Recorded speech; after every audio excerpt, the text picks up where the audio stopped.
Baik, selamat sore Dr. Dayu, selamat sore teman-teman semua. Perkenalkan saya Dindi, dan nantinya ada teman-teman saya yaitu Erla, Prita, dan juga Irma. Di sini kami akan mempresentasikan mengenai paper kami yang berjudul Manifestasi Neurologis pada Gangguan Keseimbangan Elektrolit dan Asam Basa. Sebelum kami menjelaskan lebih lanjut mengenai apa saja manifestasi neurologis yang dapat terjadi pada gangguan keseimbangan elektrolit dan asam basa, di sini saya akan menjelaskan terlebih dahulu secara singkat apa sih yang dimaksud dengan elektrolit dan keseimbangan asam basa. Nah, elektrolit sendiri merupakan suatu molekul trionisasi yang terdapat dalam darah, jaringan, serta sel tubuh. Elektrolit sendiri dibedakan menjadi dua. Yang pertama, elektrolit positif atau yang sering kita sebut dengan kation.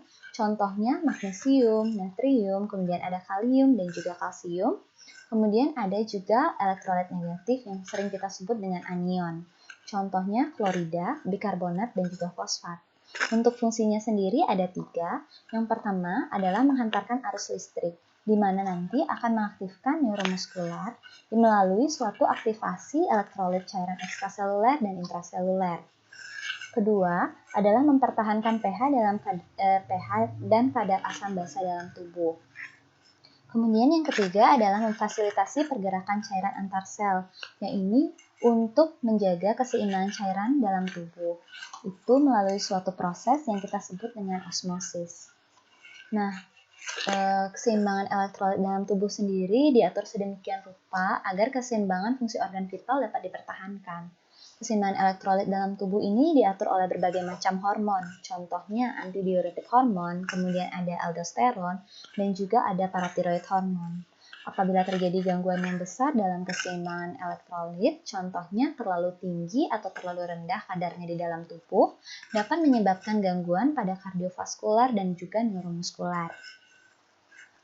Untuk penyebab gangguan elektrolit ada banyak, tergantung dari jenis elektrolit yang terganggu. Namun yang paling sering adalah kehilangan cairan tubuh, kemudian adanya penyakit metabolik, contohnya gagal ginjal, gagal jantung, kemudian ada penyakit kelenjar adrenal, dan lain-lain. Kemudian juga ada penggunaan obat-obatan, contohnya penggunaan obat-obatan diuretik, kemudian ada insulin, dan lainnya. Untuk gangguan keseimbangan elektrolit yang paling sering terjadi adalah hiponatremi, hipernatremi, hipokalemi, dan hiperkalemia. Hal ini mungkin dikarenakan karena kedua elektrolit tersebut merupakan kedua elektrolit yang sangat berpengaruh terhadap keseimbangan cairan ekstraseluler dan intraseluler. Untuk keseimbangan asam basa sendiri itu ditentukan oleh adanya pH dalam cairan tubuh atau dalam darah. Kadar pH normal manusia berkisar antara 7,35 sampai dengan 7,45. Apabila pH dalam darah kurang dari 7,35, maka kita sebut dalam keadaan asidosis. Namun apabila pH dalam darah lebih dari 7,45, maka kita sebut dalam keadaan alkalosis. Untuk keseimbangan asam basa dalam tubuh diatur oleh beberapa hal. Yang pertama adalah pengaturan biokimia atau sistem Buffer, dan juga adalah pengaturan fisiologis oleh dua sistem organ yaitu paru dan ginjal. Paru berfungsi dalam mengatur sekresi dari karbon dioksida atau CO2. Ginjal berfungsi dalam mengatur konsentrasi ion hidrogen. Nah, apabila terjadi gangguan fungsi paru, maka dapat terjadi asidosis atau alkalosis respiratorik. Namun, apabila terjadi gangguan pada fungsi ginjal, dapat terjadi asidosis atau alkalosis metabolik. Nah, gangguan elektrolit dan keseimbangan asam basa sendiri dapat menyebabkan gangguan atau manifestasi neurologis.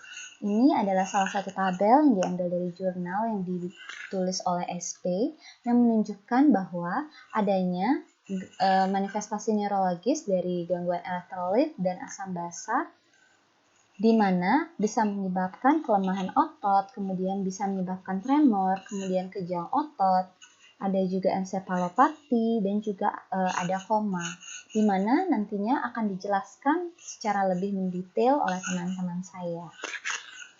Oleh karena kami menganggap hal ini penting, maka kami mengangkat ini sebagai tulisan paper kami. Terima kasih. Dan selanjutnya akan dijelaskan oleh teman-teman saya.